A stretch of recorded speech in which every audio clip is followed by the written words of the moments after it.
Le morning, les GG, tout sur les dessus de l'actu. Les grandes gueules. Parler beaucoup, manger l'argent, voyager beaucoup seulement.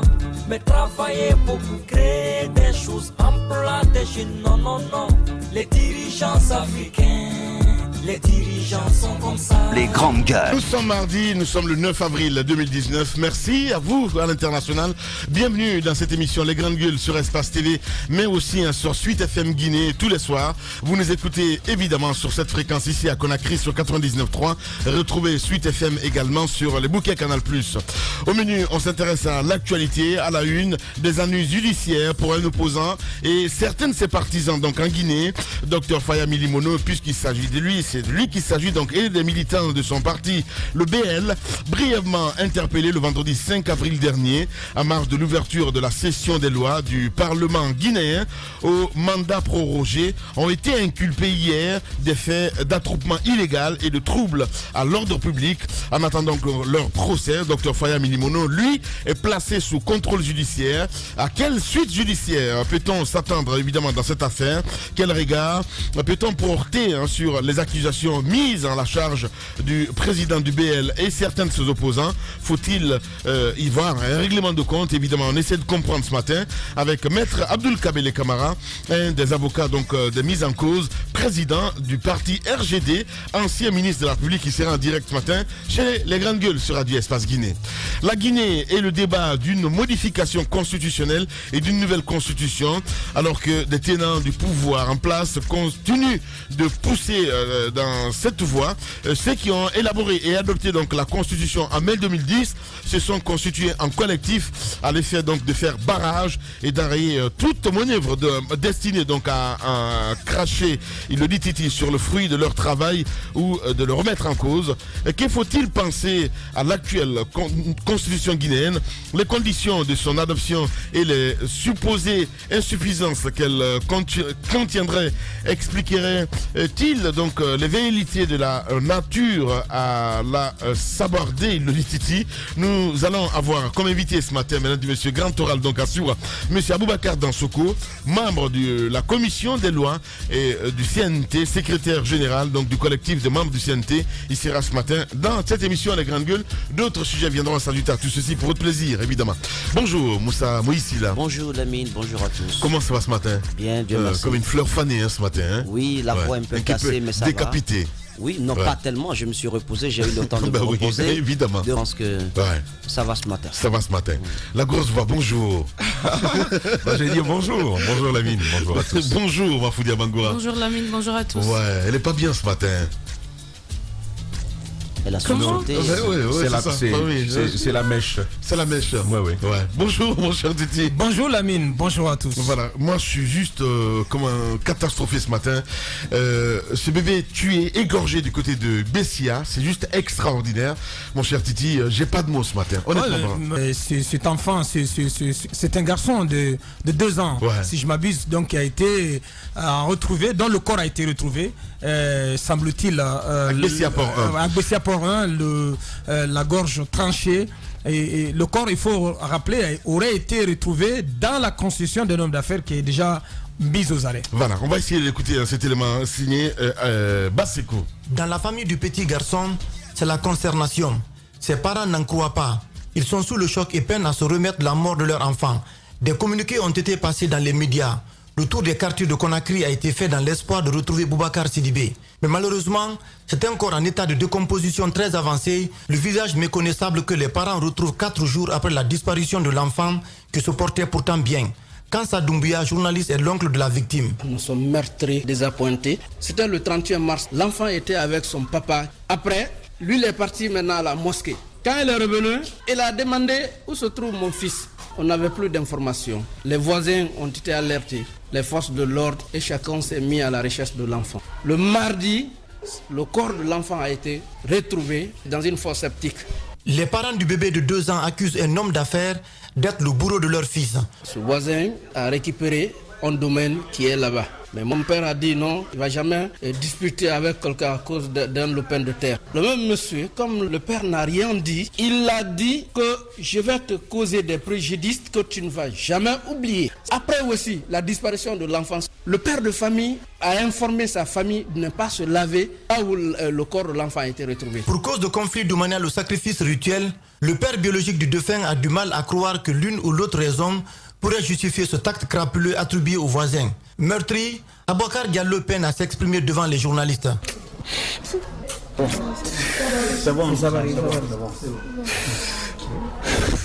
L'homme d'affaires soupçonné d'être l'auteur de cet infanticide a été déjà arrêté et détenu à la maison centrale. Sa famille a plié bagage et quitté le quartier pour se mettre à l'abri des représailles. Les parents de l'enfant, eux, font d'espoir sur la justice. Depuis l'acte, le père de l'enfant, Bakary, aujourd'hui, ne peut plus travailler. Il ne mange plus, il ne dort plus.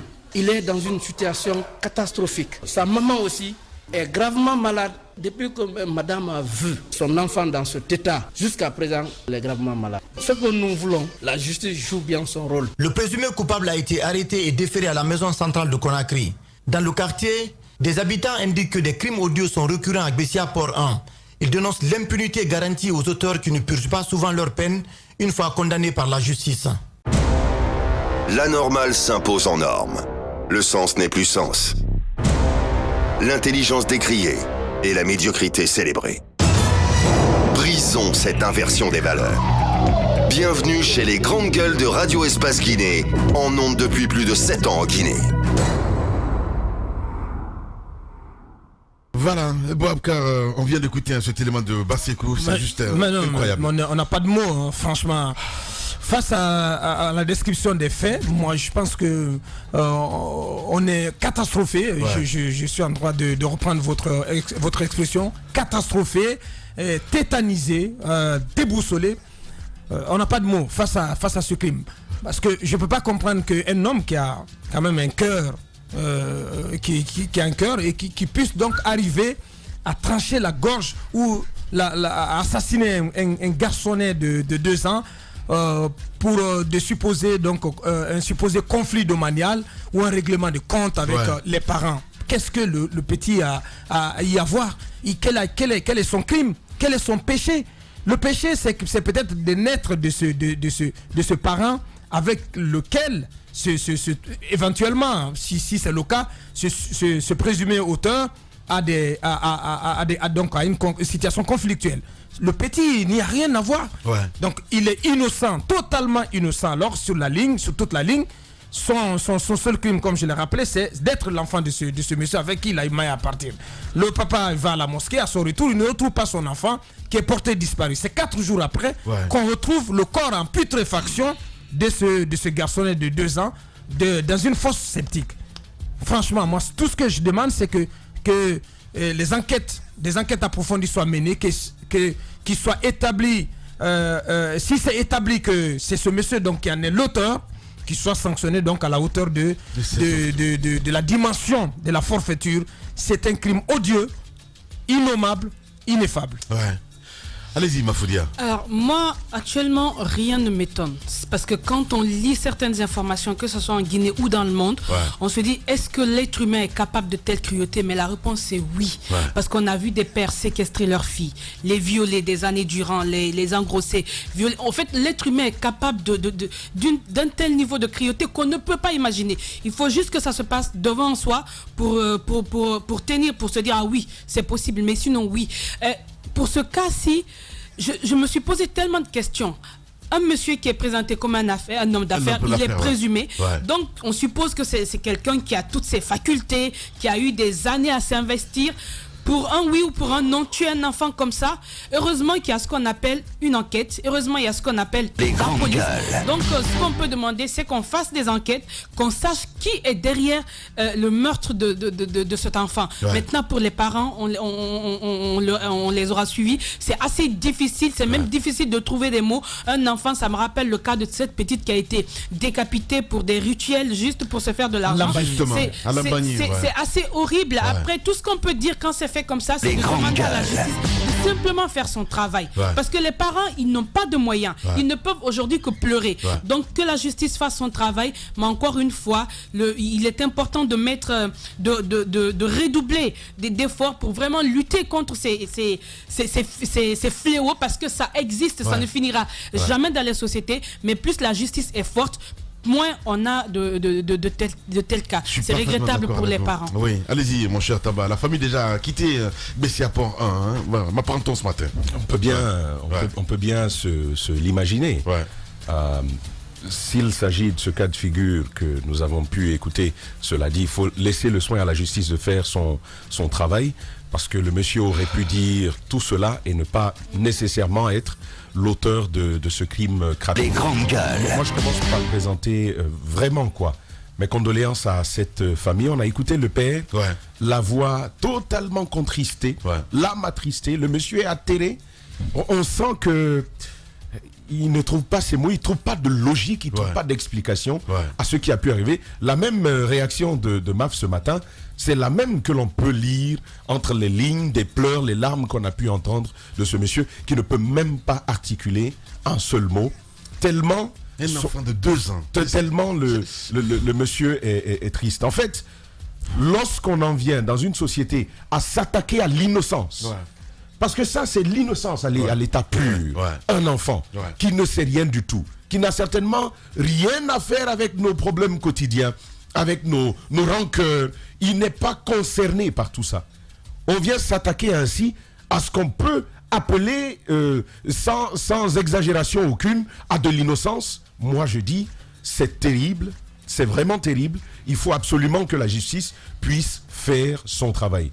De l'autre côté, c'est vrai que ce cas, on a pu retrouver le corps dans une fosse septique, peu importe, on a retrouvé le corps. Mais il y a d'autres situations comme ça où des enfants disparaissent. Ils disparaissent définitivement. Sacrifice humain. Il faut en parler. C'est une thèse, c'est une hypothèse. Je ne suis pas en train de dire que c'est véritablement cela. Mais ça arrive souvent. Mais il a déjà menacé la famille, c'est que vous n'avez pas entendu. Vous savez, dans le feu...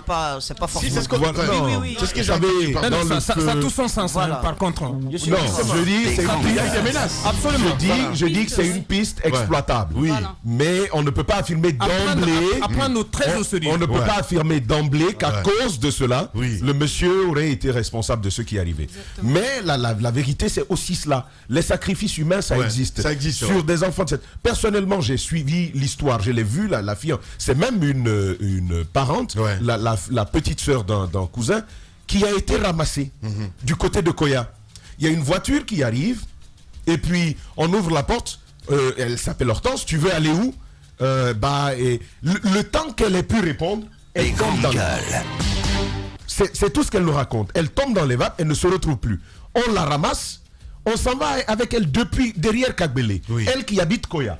Derrière Kagbele, autour de 6 heures le lendemain, elle entend une dame, une femme, en plus une femme, au téléphone, je ne fais pas d'allusion particulière, une femme au téléphone dit, écoutez, celle-ci c'est un bon produit.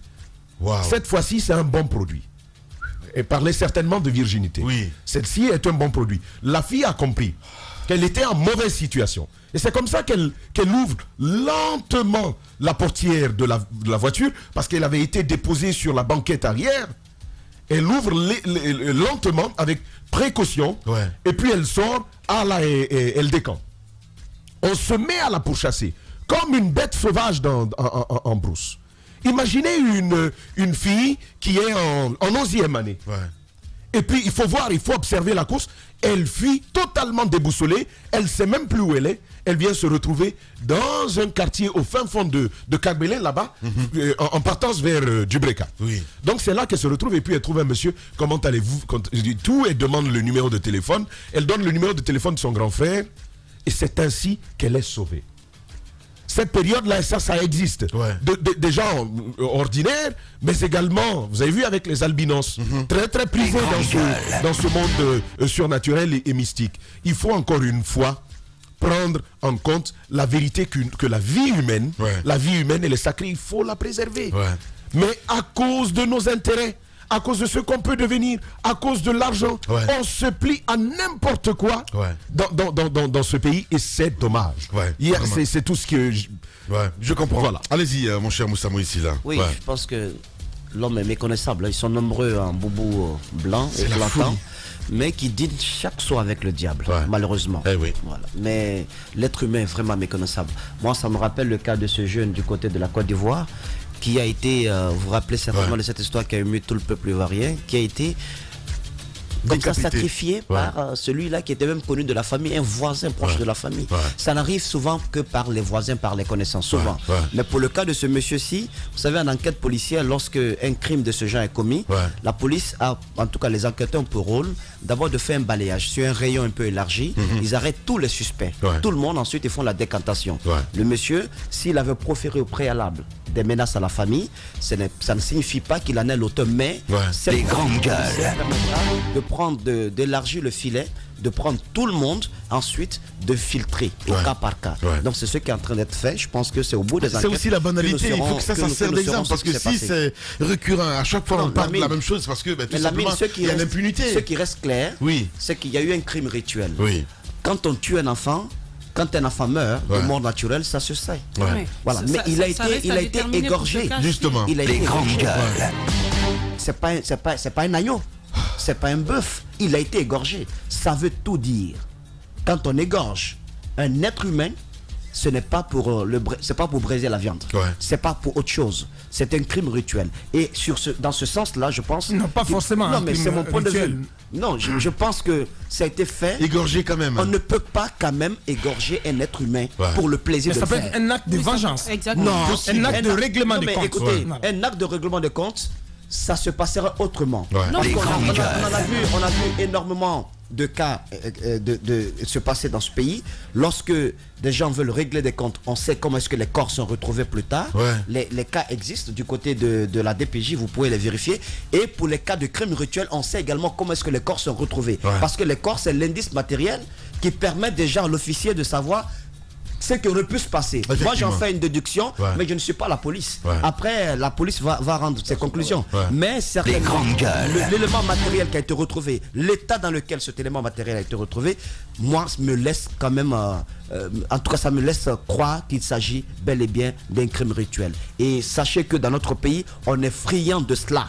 Très friand de cela. À chaque échéance électorale ou lorsque quelqu'un veut paraître d'une certaine manière au sein de la société, eh bien on est capable de tout et même de faire allégeance à Lucifer. Malheureusement, c'est le cas qui arrive. Vous êtes chez les GG. La normale s'impose en norme. Le sens n'est plus sens. L'intelligence décriée et la médiocrité célébrée. Brisons cette inversion des valeurs. Bienvenue chez les grandes gueules de Radio Espace Guinée, en ondes depuis plus de 7 ans en Guinée.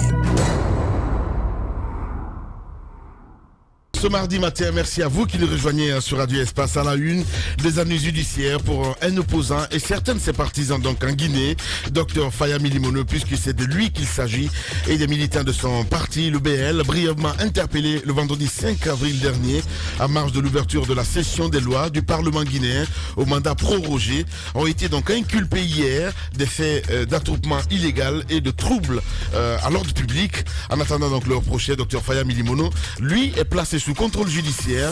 À quelle suite judiciaire peut-on s'attendre évidemment dans cette affaire? Quel regard peut-on porter sur les accusations mises à la charge du président du BL et certains de ses partisans? Faut-il y voir un règlement de compte politique? Nous essayons de comprendre ce matin avec maître Abdoul Kabele Kamara, un des avocats donc des mises en cause, président du parti RGD, ancien ministre de la République, qui sera en direct ce matin chez les grandes gueules.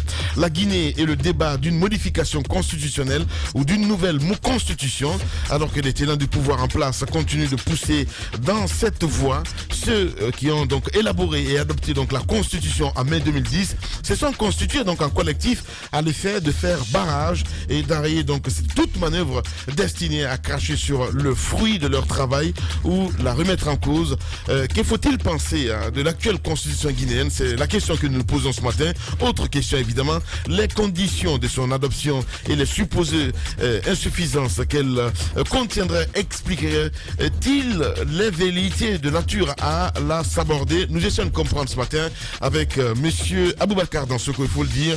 Il est membre de la commission des lois du CNT, secrétaire général du collectif de membres du CNT. Il sera notre invité ce matin, mesdames et messieurs, chez les GG. Véritable success story de la radio Espace Guinée, les grandes gueules, détentrices des meilleurs scores radio en Guinée, de la meilleure émission talk show, a donné le créneau horaire du départ au bureau et du retour à la maison, récoltant depuis des années consécutives le titre d'émission la plus écoutée en Guinée, toutes catégories confondues. Un grand total de plus de 5 millions d'auditeurs ont été fidèles au talk show Les GG, diffusé jour après jour sur toutes les stations du réseau Adafo Média de 9h à 10h30, un exploit qui restera longtemps dans les annales de la bande FM en Guinée.